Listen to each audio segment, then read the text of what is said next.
Bhaiphonta special আজকে বিরিয়ানি কিন্তু already নেমে পড়েছে।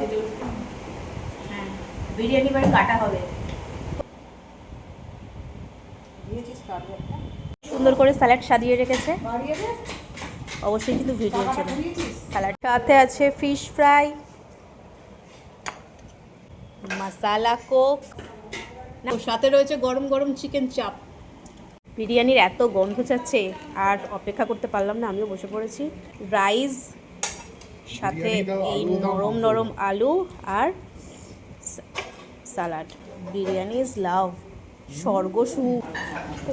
বিরিয়ানি হচ্ছে সত্যি ভালোবাসা।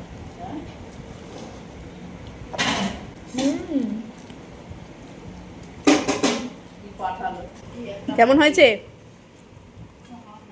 আপনি বলুন, কেমন হয়েছে? আচ্ছা ঠিক আছে, খেয়ে নিন। মা তোমরাও বসে পড়ো না।